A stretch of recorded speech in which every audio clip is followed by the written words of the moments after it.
Hi friends, we are discussing polarization. Under that, in the current discussion, we look at an interesting phenomena called double refraction, or it is also called birefringence. What does it mean? Let us say you have taken an unpolarized light. Unpolarized light means something like this geometrically. Now, if you make this unpolarized light passing through calcite crystal,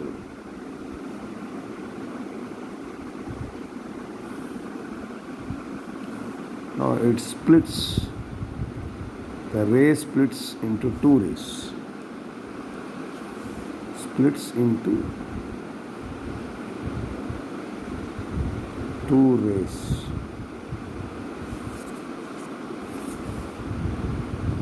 The one ray, it obeys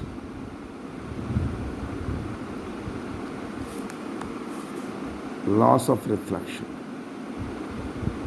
diffraction.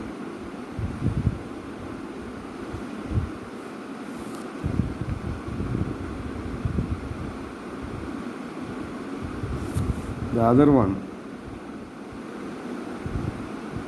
does not obey laws of refraction. That means the moment you make an unpolarized light pass through calcite crystal splits that incident ray into two different rays. It refracts into two. Refracted ray 1 obey all laws of refraction. Refracted ray 2, it does not obey any laws of refraction. Moreover, the one which obeys laws of refraction, it has vibrations perpendicular to principal section.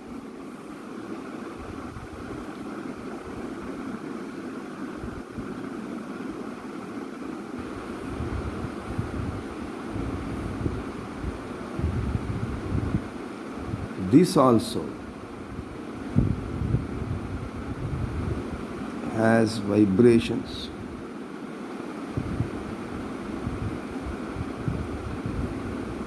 in the principal section.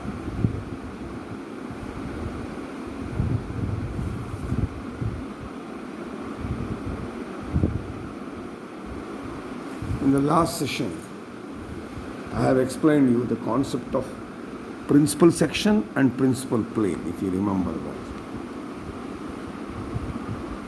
Principal section is a plane consisting of optical axis and is perpendicular to two opposite faces of the crystal.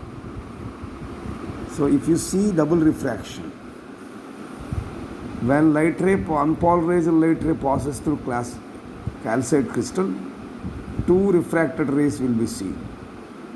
Ray 1 which got refracted obeys laws of refraction. Ray 2 does not obey laws of refraction. The one obeying laws of refraction, it will have vibrations perpendicular to principal section. Whereas the one which does not obey laws of refraction, it has vibrations straight away in the principal section, not perpendicular to. So,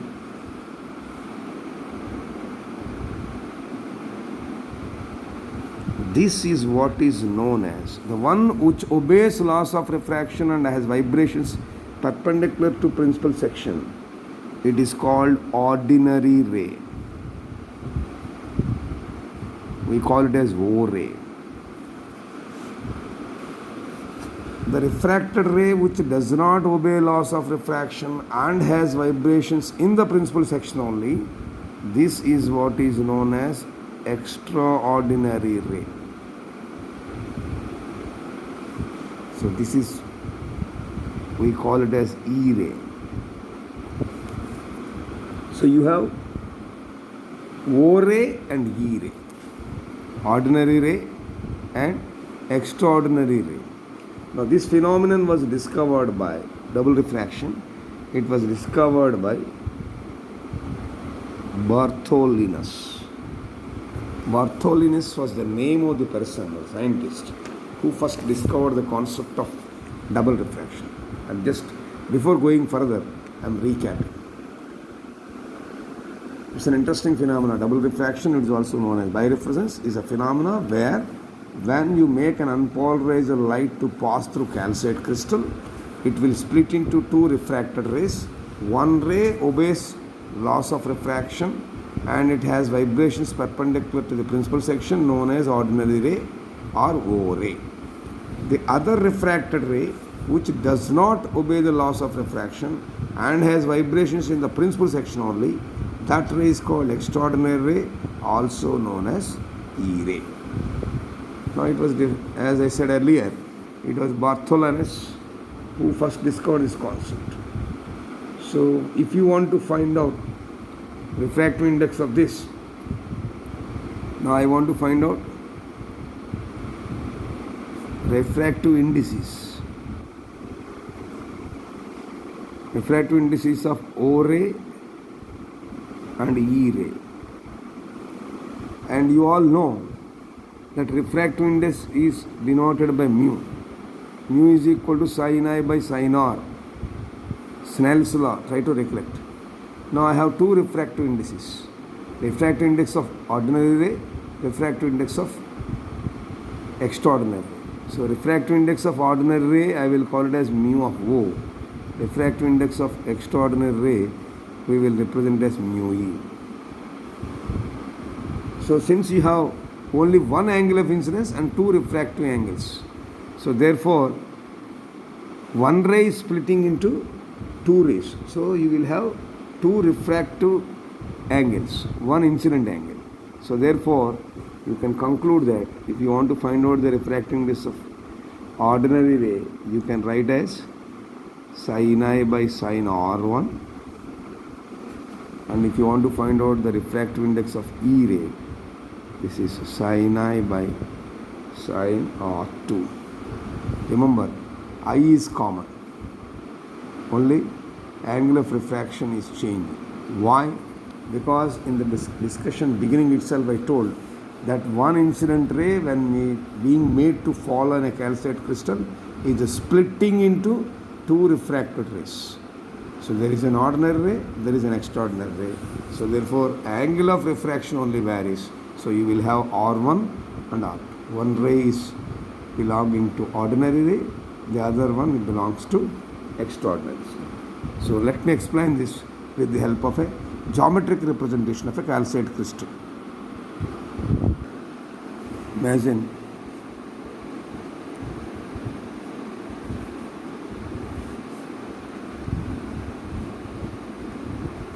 this is a calcite crystal. Right? Ordinary light is incidenting like this. When I say ordinary light, it will have vibrations in all directions. So this is ordinary light. Now here you draw a normal.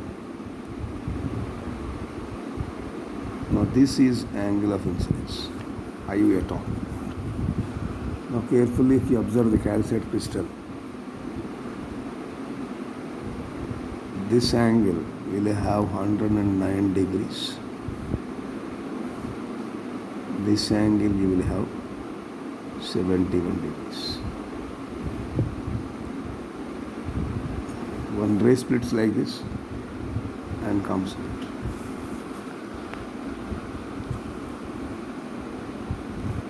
So you will find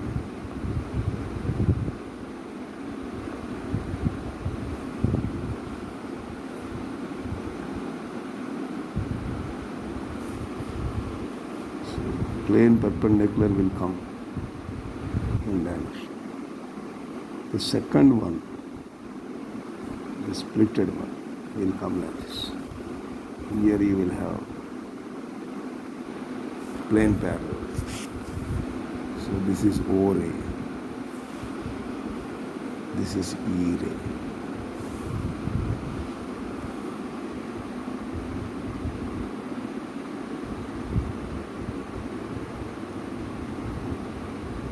This is R1, R2. Now observe carefully. Only one incident ray is falling, where you will have vibrations in all directions. Therefore, it is an unpolarized light, an ordinary light. This is the normal. Now this is splitting into two rays. One is an extraordinary ray, another is ordinary. That means arrow and dot parts are both separated. So from this, what we can conclude is, if you observe these rays carefully, the velocity of ordinary ray inside the crystal will be less than the velocity of the extraordinary ray. So we can say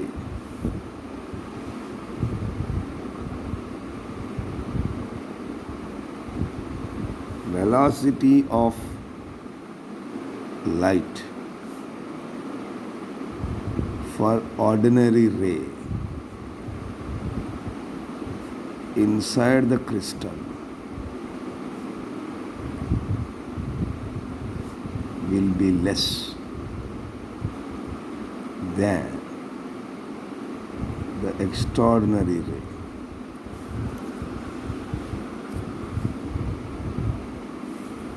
Because it is coming like this. Please remember that for ordinary ray, refractive index is same for all angles of incidence. Whatever way it incidents, angle of incidence is always same. So it is also to be understood that the so-called refractive index for ordinary ray mu naught you are using, it is same for all angles of incidence, but refractive index of extraordinary ray varies with angles of incidence. Mu E varies, mu O doesn't vary. That is what it means. So, what is the interpretation you can make from this? The ordinary ray travels with same velocity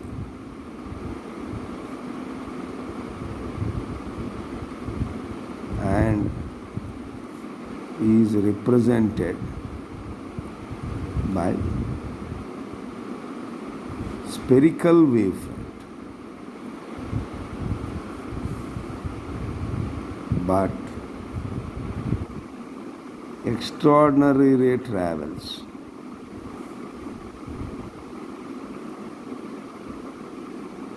with different velocities in different directions. So it is represented by ellipsoidal wavefront. That is the difference. But both rays travel with the same velocity along the optical axis. That is the important thing.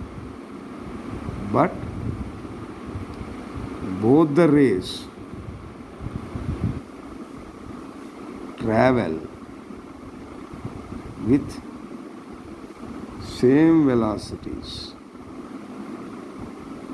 along the optical axis. So this is about birefringence. That is what you have done. Double refraction or birefringence. To study the birefringence phenomena, we need an optical device made of calcite only that can produce and also help us to analyze plain polarizer light. That means we need an optical device made of calcite that can be used to produce and analyze plain polarizer light. So, in the year 1828, a Scottish physicist, namely William Nicol, has, on the principle of double refraction, has designed such an optical device which is known as Nicol prism. What is this Nicol prism? It was named after the Scottish physicist in the year 1828, William Nicol, who first invented such an optical device made from calcite crystal and that can be used to produce and analyze plain polarizer light. It is designed in such a way that it can transmit the extraordinary rays and cut off all types of ordinary rays. So the emergent beam from the Nicol prism naturally will be a plain polarizer light. So now in the current discussion we shall see the construction and the working principle of Nicol prism. Now it is constructed using calcite crystal. Carefully understand the basics. First point.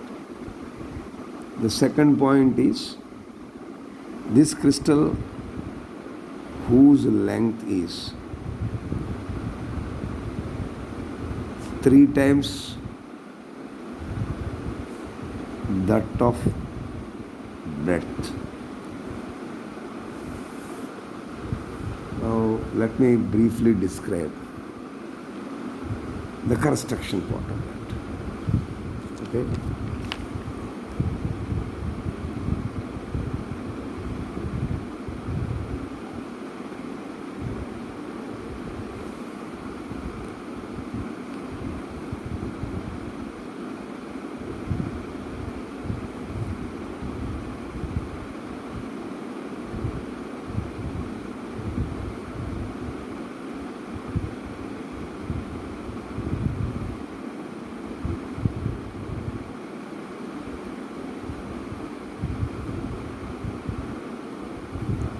Called as ABCD.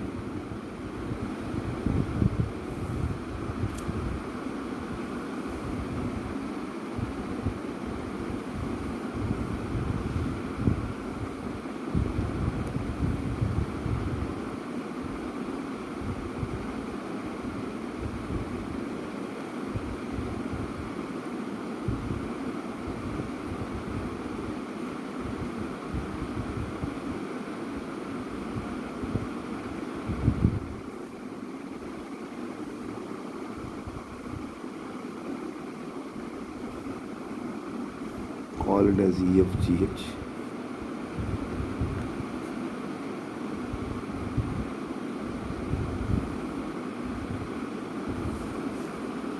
Okay. Length is 3 times than that of the breadth.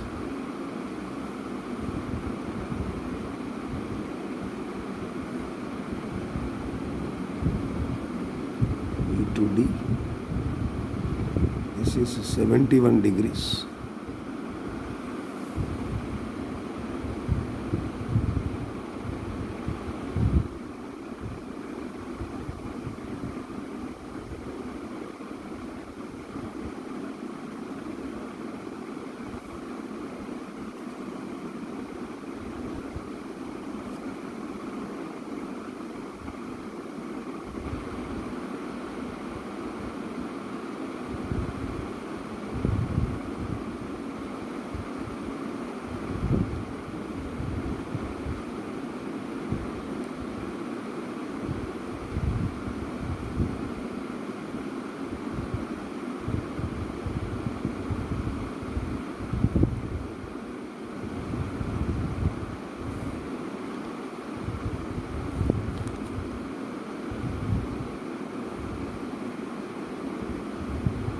Call this point P dash. It is 180.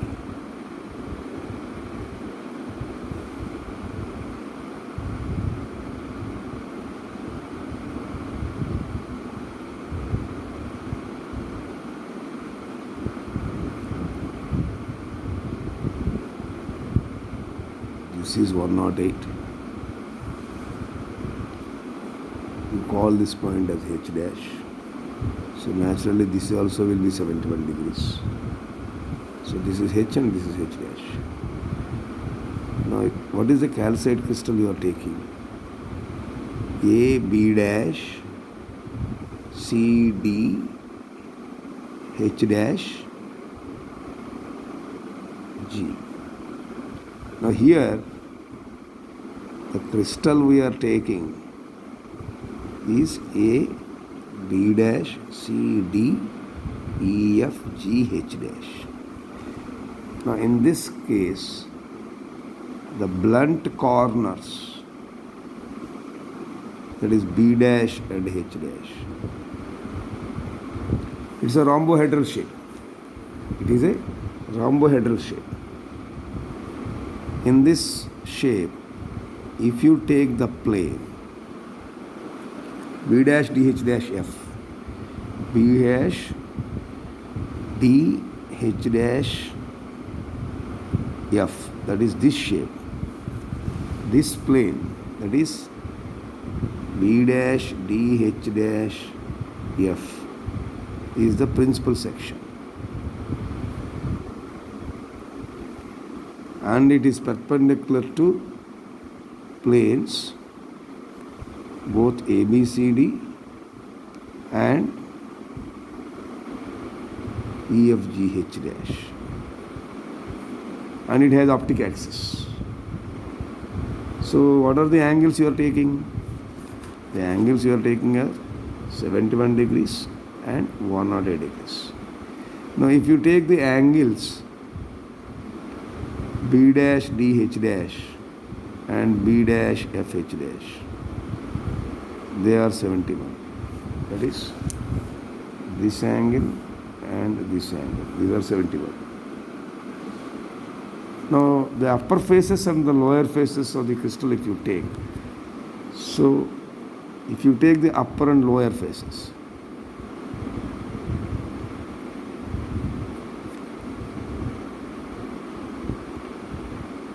that is A, B, C, D, A, B dash, C dash, D, and E, F, G, H dash.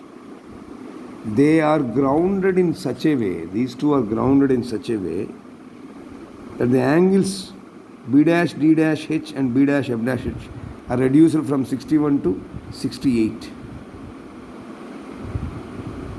So we will take a sodium construction, don't worry about this. It's a simple construction. You can draw yourself and find out the angles. Now,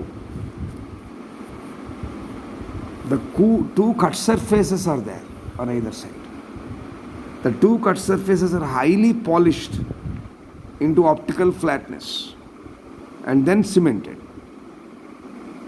together by means of a material called Canada balsam. Canada balsam is a material which will try to hold them. So the two cut surfaces are highly polished into optical flatness and then cemented by this Canada balsam. So if you want to find the refractive index of Nicol prism for sodium light of wavelength, let us say 5893 angstrom units, the refractive index is